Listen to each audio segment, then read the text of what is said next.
You cannot reach for the cookie jar.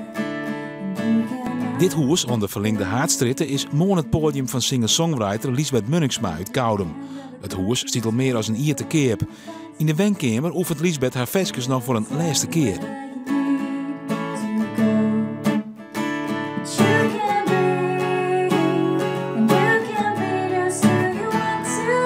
Ja, heel leuk idee. Echt, dat er staat toch nog iets dient met de leegste in de huizen. Dat mensen het zak kunnen zien en ik nog genieten kennen van een stukje cultuur eigenlijk. Ja, super initiatief vind ik het. Het idee om cultuur en leegstaanmijn te combineren ontstiert tijdens een keerkomst van het bestuur van de Zuidwester. Je moet het door maar die stagnerende wenningmarkt. Zo van kennen we dit net wat mooi.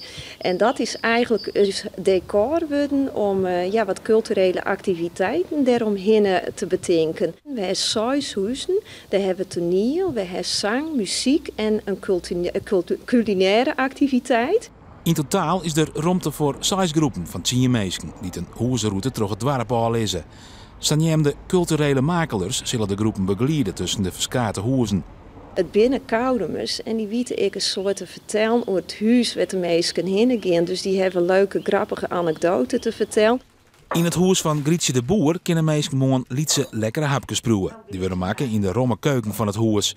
Grietje en haar squammem zorgen er heel vast voor dat het huis heel kien en opruimen is. Doet Grietje vregen waar haar huis beschikbaar te stellen, joeg ze voor het Green Jacht. Wij zijn verdaderlijk enthousiast. Want het is natuurlijk hartstikke leuk om je huisje in te laten aan meerdere mensen. En het stiet de keer op. Dus, De huizenkuier is vergees en er is nog plak voor mensen die het maaien willen. Op de website van Omroep Friesland kun je meer informatie vinden.